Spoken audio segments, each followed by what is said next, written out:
যে দুধওয়ালাকে বাড়ি বাড়ি গিয়ে দুধ বিক্রি করতে হয়। আগে অন্তত হতো, বা এখনও অনেক জায়গায় হয়, বাড়ি বাড়ি গিয়ে দুধ বিক্রি করে। কিন্তু মানুষ কিন্তু মদের দোকান খুঁজে বার করে সেখান থেকে মদ কিনে আনে।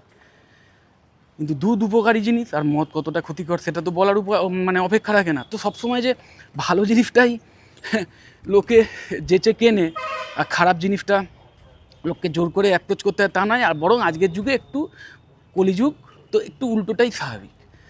যেখানে চাকচিক্য, চামক ধমক বা সস্তা এন্টারটেনমেন্ট বেশি, সেটা সহজে বিক্রি হয়ে যায়। ভালো জিনিস সেটাকে পুশ করে সেল করতে হয়।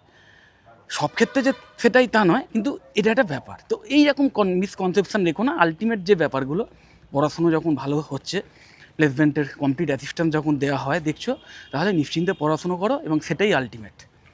তো ছেলেটি যথেষ্ট সন্তুষ্ট হলো। এবং যাই হোক, তো আমি জাস্ট তোমাদের এটা এই কারণে বোঝাচ্ছি যে অনেক স্টুডেন্টের মধ্যেই এমন ধারণা আছে, বিশেষ করে গ্র্যাজুয়েশন কমপ্লিট করার পরেই আমি দেখেছি অনেকেই চিন্তাভাবনা করে যে এমবিএ করবো কি করব না।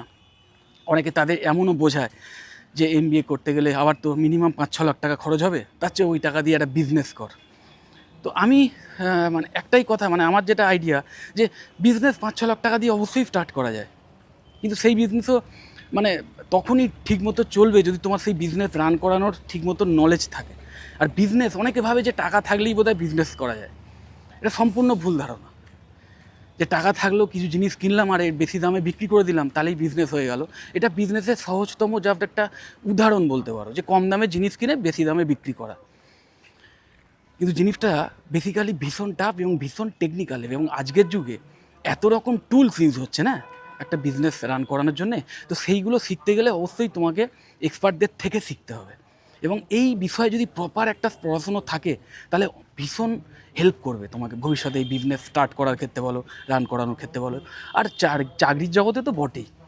চাকরির জগতে আজকের একটা এমবিএ ডিগ্রি থাকলে সেটা অবশ্যই একটা এক্সট্রা তোমাকে মানে ভ্যালু মানে অ্যাড অন প্রদান করে চাকরির জগতে।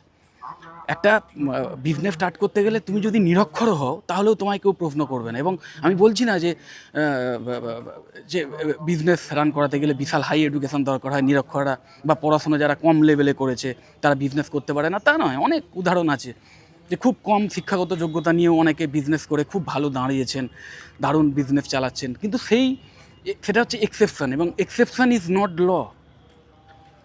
ওকে, সব ক্ষেত্রে সেটা প্রযোজ্য নয়। সব ক্ষেত্রে যে এক্সেপশনটাই মানে ল হয়ে যাবে, সেটা কিন্তু নয়। তো মেন জিনিস যেটা, সেটা হচ্ছে বিজনেস একটা কমপ্লিটলি টেকনিক্যাল ব্যাপার। এবং প্রতিটা পার্টে একটা জিনিস ভাবো, একটা বিজনেস মানে সেই